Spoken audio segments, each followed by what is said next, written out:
പ്രധാനപ്പെട്ട കാര്യത്തിലേക്ക് കടക്കുന്നതിന് തൊട്ട് മുൻപ് നമുക്ക് എൻ്റെ ഡ്രസ്സിലോട്ട് കിടക്കാം. ഇതെൻ്റെ അനിയൻ ഓണത്തിന് എനിക്ക് വാങ്ങിത്തന്ന ഓണക്കോടിയാണ്.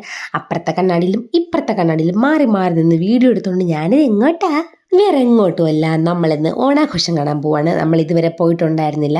നമ്മൾ പോയത് നമ്മുടെ സാംസ്കാരിക ഘോഷയാത്ര കഴിഞ്ഞതിൻ്റെ അന്നാണ്, അതായത് 9-ാം തീയതിയാണ് നമ്മൾ പോയത്.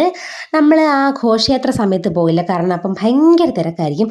ഡാഡുവിനെ കൊണ്ട് പോകേണ്ട ബുദ്ധിമുട്ടുള്ളത് കൊണ്ട് മാത്രം നമ്മൾ രാത്രി പോകുമെന്ന് വെച്ചു. പോയപ്പോൾ തന്നെ സിറ്റി ഇങ്ങനെ മിന്നിത്തിളങ്ങി വർണ്ണ ശബളമായി ഇരിക്കുകയാണ് ഗായ്സ്. അത് കാണുമ്പോൾ തന്നെ നമുക്ക് മനസ്സിനൊരു കുളിർമ കിട്ടും, കുളിർമ. പിന്നെ പണ്ട് തൊട്ടേ ഈ കവടിയാർ, വെള്ളയമ്പലം, പാളയം, കനകക്കുന്ന്, മ്യൂസിയം, ആ സ്ഥലമൊക്കെ എനിക്ക് ഭയങ്കര ഇഷ്ടമാണ്. അതിൻ്റെ കാരണം എനിക്ക് ഇപ്പോഴും അറിയില്ല. നിങ്ങൾക്ക് വല്ല ധാരണയുണ്ടെങ്കിൽ കമൻറ്റ് ചെയ്ത് എൻ്റെ അടുത്ത് പറയൂ ഗൈസ്. നമ്മൾ പോയപ്പോൾ വിനീത് ശ്രീനിവാസൻ്റെ പ്രോഗ്രാം നടന്നുകൊണ്ടിരിക്കുകയായിരുന്നു. അവിടെയൊക്കെ ഭയങ്കരമായ തിരക്കായിരുന്നു. പിന്നെ ഡാഡുവിനെ കൊണ്ട് അതിൻ്റെ ഇടയിൽ നുഴഞ്ഞു കയറാൻ പറ്റൂലല്ലോ. അതുകൊണ്ട് നമ്മൾ തൽക്കാലം അങ്ങോട്ട് പോകാൻ മുതിർന്നില്ല. ചെറുതായിട്ട് മുതിർന്നു, പിന്നെ പറ്റാത്തതുകൊണ്ട് തിരിച്ചു വന്നു.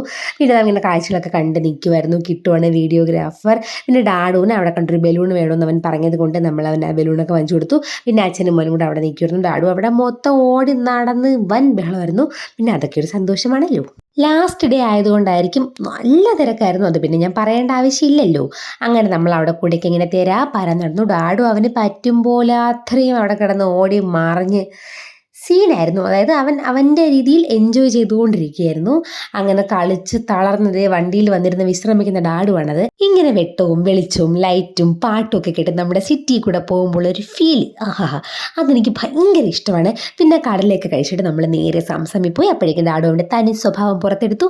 അവൻ്റെ പ്രവൃത്തികൾ കണ്ട് അവിടെ നിന്ന് എല്ലാവരും ഭയങ്കര ചിരിയായിരുന്നു. അവർക്ക് ചിരി, നമുക്കാണല്ലോ ബുദ്ധിമുട്ട്. ഇവനെ അടക്കിയിരുത്താൻ വേണ്ടി അവരിവന് സ്പെഷ്യലായിട്ട് ഫ്രഞ്ച് ഫ്രൈസും ചോക്ലേറ്റും വരെ കൊടുത്തു. അങ്ങനെ നമ്മൾ ഫുഡൊക്കെ കഴിച്ചിട്ട് നേരെ വീട്ടിലെത്തി. ഇതാണ് നമ്മൾ ഓണാഘോഷം കാണാൻ പോയ വിശേഷം. നിങ്ങൾ പോയില്ലെന്ന് പറയൂ. അപ്പം നമുക്ക് അടുത്ത വീഡിയോ ആയിട്ട് വീണ്ടും കാണാം. അതുവരെ ഓക്കെ, ബൈ.